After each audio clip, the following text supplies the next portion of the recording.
वो विड्रॉ की। ऐसा कोई प्रेशर टैक्टिक्स हमने बीजेपी का नहीं देखा। ये तो ओरिजिनल बी टीम है बीजेपी की। यही तो वो लोग थे सजाद लोन और अल्ताफ बुखारी के साथ जो 4 साल ताकत के मजे ले रहे थे, जिन्होंने कश्मीरियों के खून से होली खेली। यहाँ पे जम्मू कश्मीर पीपल्स पार्टी ने महबूबा मुफ्ती की पीपल्स डेमोक्रेटिक पार्टी को भारतीय जनता पार्टी की बी टीम बताया है। श्रीनगर में पत्रकारों से बात करते हुए जम्मू कश्मीर पीपल्स पार्टी के अध्यक्ष शवीन आयिश ने कहा कि अटल अडवाणी के आशीर्वाद से ही पीपल्स डेमोक्रेटिक पार्टी वजूद में आई थी। उन्होंने कहा कि आज महबूबा मुफ्ती कश्मीरियों की बात करती है और उनके शासनकाल में ही यहाँ के युवाओं पर पैलेट गन का इस्तेमाल किया गया। शवीन आयिश ने कहा कि कश्मीर की आवाम के सामने अब इनका असली चेहरा आ गया है कि किस तरह इन्होंने बीजेपी के साथ गठबंधन करने के बाद कश्मीर को बर्बाद किया। आपको बता दें कि पीपल्स डेमोक्रेटिक पार्टी की स्थापना दिवस पर पीडीपी के वरिष्ठ नेता वाहिद परा ने नेशनल कॉन्फ्रेंस की आलोचना करते हुए कश्मीर के हालातों के लिए 1987 के चुनावों में हुई धांधली को जिम्मेदार बताया था, जिसके बाद से ही कश्मीर आधारित पार्टियों में आरोप प्रत्यारोप की जंग शुरू हो गई है और जम्मू कश्मीर पीपल्स पार्टी के अध्यक्ष शवीन आयिश का आरोप भी उसी कड़ी का एक हिस्सा है।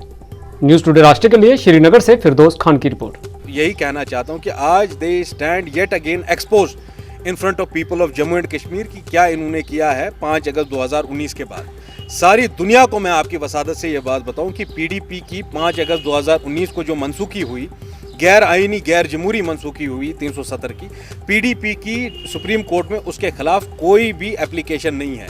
जो अभी हेयरिंग आपकी शुरू हुई कुछ देर पहले, उसमें उन्होंने एक इंटरवेंशन पिटीशन डाला है। कम से कम 500 इंटरवेंशन पिटीशन डाले हैं। उनकी कोई फोकल जो है पिटीशन नहीं है सुप्रीम कोर्ट की के सामने 370 और 35A के जिमन में वो विड्रॉ की। ऐसा कोई प्रेशर टैक्टिक्स हमने बीजेपी का नहीं देखा। ये तो ओरिजिनल बी टीम है बीजेपी की। यही तो वो लोग थे सजाद लोन और अल्ताफ बुखारी के साथ जो 4 साल ताकत के मजे ले रहे थे, जिन्होंने कश्मीरियों के खून से होली खेली यहाँ पे, जिन्होंने कश्मीरियों का 12 खून बहाया, बच्चों की बीनाई छीन ली। ये तो वही पीडीपी है। और मैं कश्मीरी कौम को आपकी वसादत से एक बात कहूँ, अगर दीगर भी कुछ ऐसी पॉलिटिकल पार्टियां हैं, मीर सादिक मीर जाफर हैं, जिनको ये लगता है कि 370 की जंग कोई कमज़ोर हो जाएगी अगर वो पीएचडी से या किसी और अपोजिशन एमएलगम से बाहर आ जाएंगे, तो मैं उनको आपके वसादत से ये बात कहना चाहूँ कि कश्मीर के बासफा लोग, बाकिरदार लोग, जिनके घरों ने हमेशा कश्मीर की हिफाजत के लिए वो आगे आए हैं, जिन्होंने बड़ी बड़ी कुर्बानियाँ दी हैं कश्मीर के लिए, जिन्होंने 22 साल महाज रायशुमारी चलाया, आपकी वसादत से इस कौम को मैं ये दिलासा देना चाहता हूं कि पीडीपी चाहे पीएचडी में रहे या नहीं रहे, 370 और 35A की जो तहरीक चलानी है, इंशाल्लाह हम लोग उसके लिए कलमबंद है। हम लोग एक ही सफ़े में खड़े हैं उसके लिए, चाहे पीडीपी उसमें पीएचडी से निकले या नहीं निकले, उसमें से उसकी वजह से हमारे सबकी सेहत में कोई फ़र्क नहीं पड़ती है।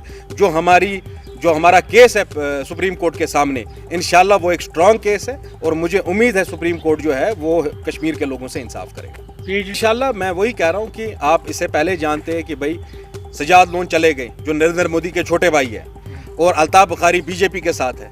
पीडीपी तो उनके साथ अलायंस में थी। Whether PDP is in the opposition conclave amalgam और नॉट, या बात पीएचडी की है और एक यूनाइटेड अपोजिशन की है। इंशाल्लाह जो यूनाइटेड अपोजिशन की पार्टीज़ है उसमें तारिगामी साहब हैं, मुजफ्फर शाह साहब है, नेशनल कॉन्फ्रेंस है, बाकी लोग हैं, वो इंशाल्लाह बाकी जो आपकी जमातें हैं वो पूरे शिद्दत से आने वाला इलेक्शन लड़ेगी।